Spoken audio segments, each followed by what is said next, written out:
Hi, welcome to Coding Droplets. In this video, we are going to create a simple ASP.NET Web API microservice which uses MongoDB Database to save the data.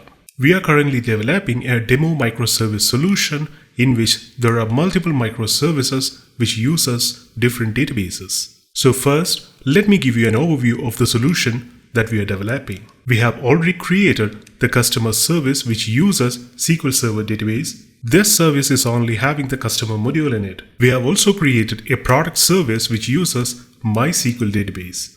Now in this video, we are developing the third service named order service which uses MongoDB database. So this microservice will only be having the methods to manage the orders. In the next video, we'll create an API gateway which will route the API requests to these three services.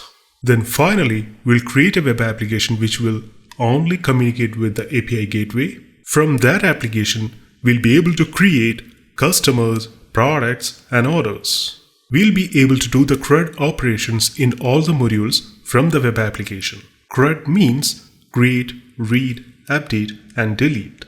In this video, we'll also add container orchestrator support for the new service which we are going to create and configure the Docker Compose YAML file. So before starting, you should know one thing. This video is part of a series named Microservice Architecture. You can find the playlist link in the video description to watch the other videos in this series. So now, let's start developing the .NET Core Web API with MongoDB Database. I have opened the demo microservice solution which we have created in our previous videos. In the Solution Explorer, you can see the solution folder named Microservices, and inside that we have the Customer Web API and Product Web API. Also, we have the Docker Compose project which will get created while adding the Docker Orchestrator support. Now inside Microservice folder, I am creating a new project. Let me select ASP.NET Core Web API project template and clicking on Next button. Let the project name be Order Web API, then clicking the Next button again. As done in the previous video, I am choosing .NET 6 framework. Then unchecking the Configure for HTTPS checkbox. Also unchecking the OpenAPI support. You can enable this if you need Swagger. Now the project got created. Let me remove Weather Forecast Controller and Weather Forecast CS files. Those are the demo files created by Visual Studio. We don't need them. For the MongoDB database read and write operations, we need to install a library named mongodb.driver. So let me install that from NuGet Package Manager. Navigating to the Browse tab and searching for MongoDB. The library is listed here. Let me install it.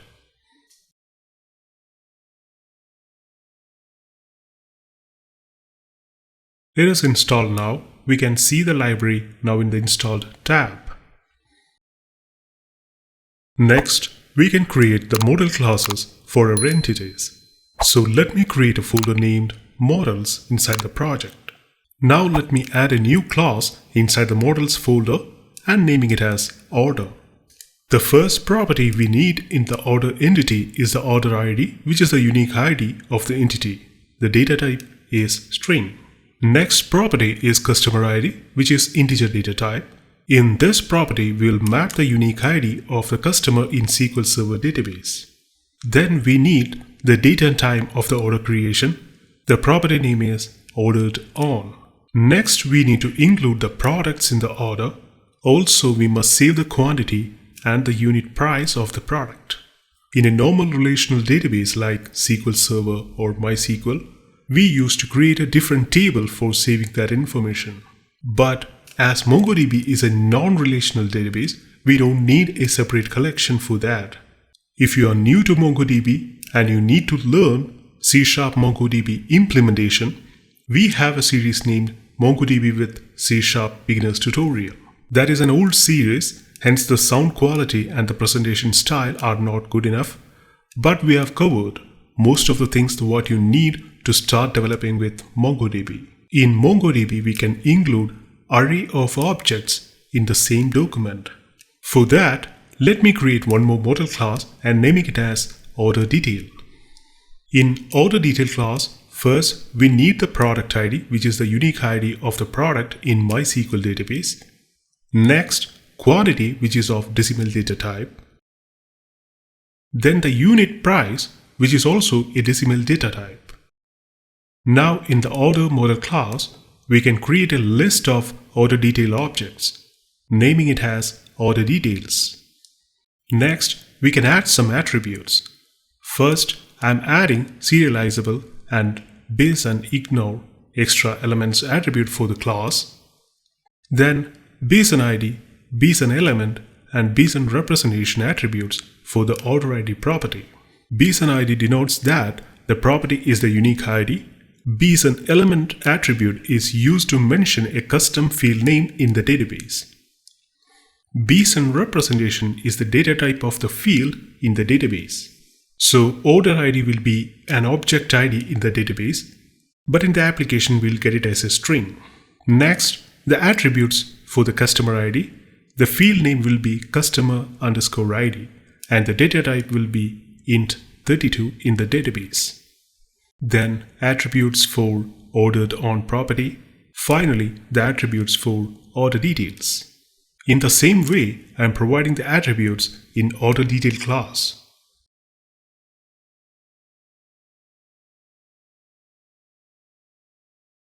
Next, we can create an API controller inside the controllers folder. Choosing API from the left side menu and selecting empty API controller template. Let's name it as order controller. First, let me create a constructor for this class. Inside the constructor, I'm hardcoding db host and db name. We'll be changing this while configuring Docker Compose. Then creating a connection string using the db host and db name variables in it. Next, creating a Mongo URL object by passing the connection string as a parameter. After that, declaring a Mongo client object, we can pass the Mongo URL object as a parameter here. Then calling Mongo client.getDatabase method to fetch the Mongo database object. Now I am creating a private read-only Mongo collection object. The object name is order collection. From the Mongo database object, we can call getCollection method to receive the Mongo collection object. As a parameter, we need to pass the collection name. Now we can create the API methods. First, let me create a HTTP GET method with the name getOrders, which returns all the orders. Inside the method, we can just call the find method in Mongo collection object. It will return all the orders in the database collection. Here we don't need to apply any filters. That is the reason I have given builders.filter.empty. Next method is again a HTTP GET method which accepts the order ID along with the URL. The method name is getById. This method is for returning the order which only matches the provided ID. In the method, I am creating a filter definition object for filtering with order ID. Then we can just call the same find method by providing the filter definition as a parameter. Next is a HTTP post method for creating new orders. This method accepts the order object as a parameter. We'll pass the order details as the request body in JSON format. We can just call the insert1async to save the order in database collection. Then just returning an OK response. Next is a HTTP put method to update an existing order. Here also I am creating a filter definition. We need to update the document that matches the order ID. Next, I am calling the replace1async method. This method will replace the document with the new one. After that, just returning an OK response. The final method is HTTP delete for deleting orders. This method also accepts order ID along with the URL. So in this method also we need the same filter definition, then calling the delete1async method to remove the order from the database collection. After that, returning an OK response. So that's it needed in the API controller. Now we have methods to create, read, update and delete. Now we can test the API methods using Postman. So let me set the new project as start a project and run it. Now the application is running and you can see that it is listening on port 5117. Let me copy the base URL. Just before testing with Postman, I'm opening Studio 3T, which is a graphical user interface tool for MongoDB. Currently, there is no database for our order service, so let's open Postman and test the API methods. On the left side pane, named My Workspace is already showing the collection named Demo Microservice Solution that we have created in the previous videos. Under that collection, there are two folders, Customer Web API and Product Web API. Let me create a new folder under Demo Microservice Solution and name it as Order Web API. Now let's add a new request and name it as Create. Then changing the method to HTTP Post. The post method is used to create new orders. I am pasting the base URL here and providing the complete URL of the controller. In our controller, the route attribute is for mentioning the controller URL. It is API/controller name. For the post request, we must pass the order details as a request body in JSON format. Let the order ID be empty text. Order ID will get created automatically while adding a new document in the database. Then customer ID be 10. After that, ordered on value. This is a datetime property. Next is the order details, which is a list of order detail objects. We can provide the values in an array. So the first order detail with product ID 2, then let the quantity be 10, unit price be 100.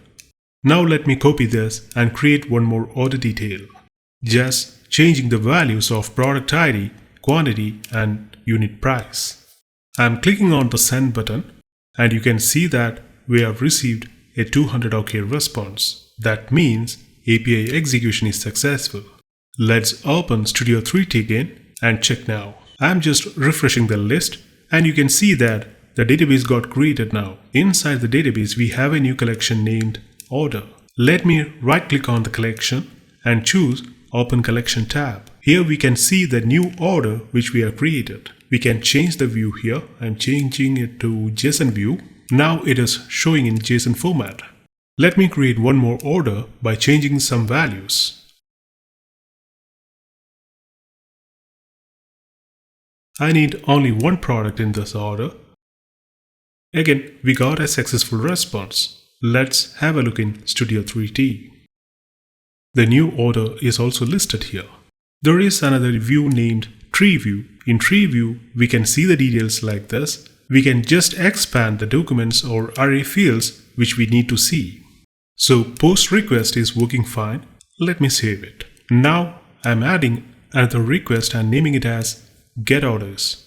Let the method be HTTP GET, then providing the complete URL of the API controller.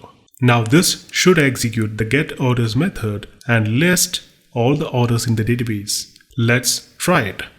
We can see both the orders which we have added in JSON format. So we can save this request as well.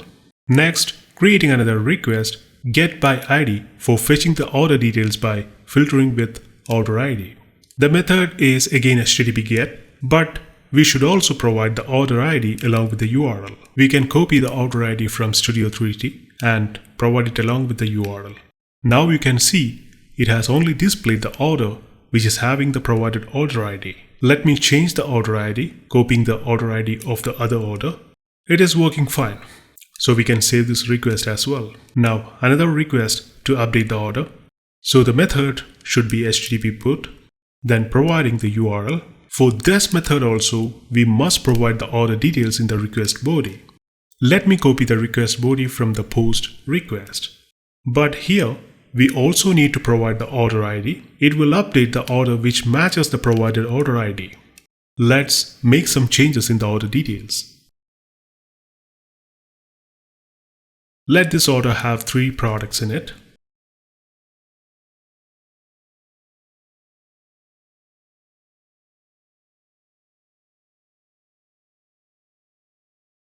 Now clicking on the send button and we have received the successful response. So let's have a look in Studio 3T. The product details got updated. I'm saving this request. Now the final request for deleting the orders, the method should be HTTP delete. For this request also, we must provide the order ID along with the URL, the order ID of the order to be deleted. I'm just copying the order ID from Studio 3D. Now let's see whether it is deleted or not. It got deleted successfully, so all the methods are working fine. Let me save this delete request as well. Next, we are going to add container orchestrator support for this project. Just before adding that, let's open current Docker Compose YAML file. We have done this configuration for customer microservice and product microservice in our previous videos. Let's add empty lines between each services so that it will be easier for us to understand.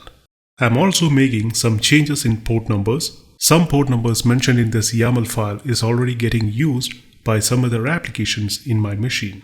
We can just build the Docker Compose project to ensure that there are no errors. Build succeeded. So now let's add containers for the order service and MongoDB. First, I'm creating a new service in Docker Compose YAML file for MongoDB. Container name is order-db. Image is Mongo. Let me assign the port mapping, port 18005 for 27017, which is the default port number for MongoDB. This container also should be under the same backend network as we did before. Next, I'm adding the container orchestrator support for the Order Web API project. To add container orchestrator support, we can right-click on the project, then go to Add option. There we have container orchestrator support. Selecting Docker Compose as the container orchestrator and Linux as the container operating system. Now a new Docker file got created in our project. Here we can see the container will expose port number 80. Visual Studio added the Order API container details in our existing Docker Compose YAML file. You can see a new service named Order Web API. First, let me provide a container name for the Order API container. Next, assigning the port mapping, I'm providing 18006 for port 80. The application will be listening on port 80 in the container. Then adding the backend network in the network section. This container will be also under the same network. Now we can provide some environment variables for constructing the connection string as we did for SQL Server and MySQL. First environment variable is db_host. Then the second one is db_name. Let it be dms_order. Now let's modify the connection string to use the values from the environment variables. So using the environment.getEnvironmentVariable method to fetch the value of the environment variable. Now we can provide the environment variable names db_host for dbhost, then db_name for dbname. So that's it. Let's make the Docker Compose project as the starter project. I have done one mistake. In the db_host environment variable, we need to provide the order db container. Now let's run and test the Docker Compose project. So Visual Studio is preparing the containers to debug. Now you can see there are 6 containers running: Customer API, Customer DB, Order API, Order DB, Product API, and Product DB. You can see the containers in Docker Desktop as well. Now in Studio 3D, let me connect to the container MongoDB service. Clicking on a new connection, we can manually configure the connection. Port number is 18005. Let's test the connection and it is showing that the connection is successful. So let me open it now. Let's create an order using Postman. We need to change the port number to 18006. Got 200 OK response. Now in Studio 3D we can see the database. The order successfully saved in the MongoDB container database. Let's also test the getOrders API method by just changing the port number. That is also working fine. So now we have created our third microservice. Next, we'll create an API gateway to communicate with all the 3 microservices, and finally a web application that performs the CRUD operations in the upcoming videos. So that's it for this video. Hope you liked it. Please subscribe, like, and share this video. See you all in the next video. Thank you.